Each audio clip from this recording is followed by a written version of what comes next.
तो hello and welcome यार, स्वागत है आपका लर्न जावा सीरीज की इस नई वीडियो में। तो आज हम देखने वाले कंडीशन एंड वर्कफ्लो का नेक्स्ट पार्ट। तो आज हम बात करने वाले स्विच केस स्टेटमेंट के बारे में। जो स्विच केस होते हैं ये इफ एल्स की तरह एक कंडीशन बेस्ड स्टेटमेंट्स होते हैं, यानी इसमें हम नई नई शर्तें लगाकर अपनी जो स्टेटमेंट है या कोड है उसको प्रिंट करते हैं और उसके अकॉर्डिंग ही हम कोड को एग्जीक्यूट करते हैं। अगर हम इसे ऑन करते हैं तो उसमें करंट फ्लो होता है और उसके अकॉर्डिंग ही कमांड एग्जीक्यूट होती है, जैसे कि लाइट जलाना या फिर कंप्यूटर ऑन करना या फिर कोई भी इलेक्ट्रॉनिक गैजेट को यूज करना। अगर हम उसे ऑफ कर देते हैं यानी उसको हम फॉल्स कर देते हैं, लाइट इक्वल टू या फिर करंट इक्वल टू फॉल्स, तो इसका मतलब होता है कि वो जो इलेक्ट्रॉनिक गैजेट है वो काम नहीं करेगा। ऑन करके यानी वो ट्रू हो जाता है उसके करंट सप्लाई और वो काम करने लगता है। तो इसका जो सिंटैक्स होता है वो इस प्रकार होता है कि स्विच, इसमें हम एक्सप्रेशन देखते हैं कि किस तरह हम इसे स्विच करना चाहते हैं, और केस मतलब किस केस में वैल्यू 1 अगर ट्रू हो गई तो वो कोड एग्जीक्यूट हो जाएगा और उसके बाद वो ब्रेक हो जाएगा। उसके बाद केस नेक्स्ट केस देते हैं कि इस केस अगर ये केस सही है तो ये कोड एग्जीक्यूट करो और उसे ब्रेक करो। ऐसे मल्टीपल केसेस देकर हम अपने कोड को एग्जीक्यूट कर सकते हैं, और अगर उनमें से कोई ट्रू ना हो तो हम एक डिफॉल्ट केस डाल देते हैं, ये एग्जीक्यूट हो जाता है। तो चलो इसे कोड में करके देखते हैं एक बार। तो यहाँ पर हम पहले मेन मेथड बनाएंगे अपना, इसके अंदर हम देख देते हैं a इक्वल टू 20।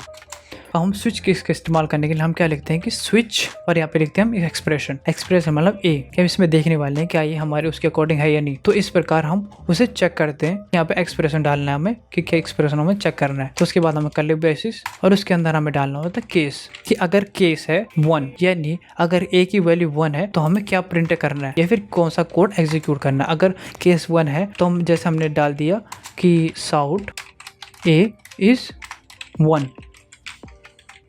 और ऐसे हम और केसेस भी डाल सकते हैं।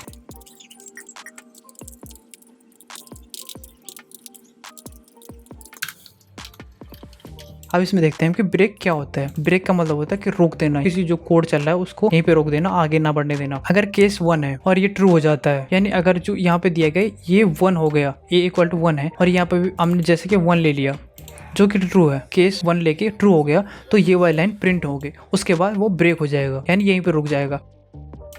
अब इसमें क्या हुआ कि a इक्वल टू 1 जो कि केस 1 में ट्रू हो गया कि a इक्वल टू 1 है, तो उसने ये तो प्रिंट कराई पर हमने ब्रेक नहीं लगाया था, उसे रोका नहीं था, इसलिए उसने केस 2 भी ले लिया और इसको भी प्रिंट कर दिया। इसलिए हमें जो ब्रेक स्टेटमेंट है वो इसलिए लगानी चाहिए क्योंकि अगर कोई स्टेटमेंट ट्रू निकल जाए तो वो वहीं पे कोड रुक जाए, उसके आगे ना बढ़े। अब इसे चेक करके देखते हैं कि a इक्वल टू 1 निकल गया तो वो यहीं पे रुक जाएगी a इज 1 बस, और ये दूसरे वाले कोड एग्जीक्यूट ना हो। और अगर इनमें से कोई भी ट्रू ना निकले, जैसे कि हमने a इक्वल टू 10 ले लिया और यहाँ पे हमने अब इसे प्रिंट करते हैं, करके देखते हैं तो कुछ भी नहीं आया, तो इसके लिए हम डालते हैं क्या, एक डिफॉल्ट स्टेटमेंट। डिफॉल्ट का क्या काम होता है, डिफॉल्ट का काम होता है कि अगर कोई ट्रू ना हो, यानी जैसे इफ एल्स में लास्ट का जो एल्स होता है वो यही काम करता है, अगर कोई ट्रू ना हो तो तुम एग्जीक्यूट हो जाना अपने आप। तो इसमें डालते हैं हम ए इज इनवैलिड, क्योंकि इनमें से किसी केस में भी 10 नहीं है तो आ जाएगा ए इज इनवैलिड। तो इस प्रकार स्विच केस स्टेटमेंट काम करते हैं। कई बार क्या होता है कि हमें 2 केसेस के लिए भी चेक करना पड़ जाता है, तो इसके लिए हम क्या करते हैं कि जैसे हमने यहाँ पे डाल दिया ट्रू, तो हमने क्या करना है कि अगर कोई स्टेटमेंट 1 या 2 में आए, अगर कोई स्टेटमेंट 1 या 2 में आए तो हमें क्या लिखना है, ए इज 1 और 2। कई बार क्या होता है कि अब दो स्टेटमेंट को यूज करते हैं तो हम इस प्रकार से लिख देते हैं ए इज 1 और 2, तो यह क्या, ए इज 1 और 2 यानी इन दोनों में से कोई एक है। तो ऐसे हम और भी डाल सकते हैं केस 3 कि ए इज 1 और 2 और 3, इन तीनों में से कोई भी हो सकता है। यदि अगर तीनों किसी के लिए हमें चेक करना है के बारे में तो हम ये ऐसे भी लिख सकते हैं। अब इसमें देखते हैं हम कि क्या क्या क्वेश्चन हमें सॉल्व करने हैं। तो इसमें है हमारा find the number is odd और इवन। स्विच केस के हिसाब से हमें देखना है इसमें ऑड इवन को पहचानने का तरीका क्या है। इसमें नया नंबर ले लेते हैं हम, इंट n इक्वल टू 4। इसमें हम स्विच केस का इस्तेमाल कैसे करेंगे कि स्विच लिख के हम इसमें देखेंगे कंडीशन क्या है। अगर जो n%2, इसका मतलब क्या है कि हम देखेंगे कि n को डिवाइड करके 2 से, और जो रिमाइंडर आएगा अगर केस 0, अगर 0 आएगा रिमाइंडर तो हम क्या करेंगे, इवन, वो जो वैल्यू होगी वो इवन होगी। और अगर केस 1 निकल गया यानी अगर रिमाइंडर 1 आया तो आउटपुट होगा ऑड। इसको चेक करके देख लेते एक बार। इवन 4 डिवाइडेड बाई 2 करेंगे तो रिमाइंडर आएगा 0, यानी ये तो पक्का इवन ही है। पर अगर हम 5 करके देखते हैं जो कि ऑड है, तो अगर 5 को डिवाइड करा 2 से तो रिमाइंडर बचा 1, यानी वो ऑड है। तो इस प्रकार हम चेक कर सकते हैं कि कौन सी नंबर ऑड है कौन इवन है। अब हम चेक करेंगे month number two month name, जैसे कि हम एक बार पिछले भी कर चुके हैं किसमें, इफ एल्स वाले में, कि किस प्रकार हमें चेक करना है कि month number two month name, यानी उसके नंबर के हिसाब से हमें दिखाना है कि कौन सा मंथ चल रहा है। तो इंट नंबर इक्वल टू, जैसे कि हमने डाल दिया 8वां महीना चल रहा है कोई, तो हमें स्विच करना है किसमें, नंबर ऑफ मंथ्स में। तो हम देखेंगे कि कौन सा महीना यहाँ पे चल रहा है। तो अगर केस 1 है तो क्या प्रिंट होना चाहिए, तो प्रिंट होना चाहिए वहाँ पे जनवरी। और ऐसे ही अगर सेकंड है तो फरवरी, मार्च, अप्रैल, मई, जून, जुलाई, अगस्त, सितंबर, अक्टूबर, नवंबर, दिसंबर।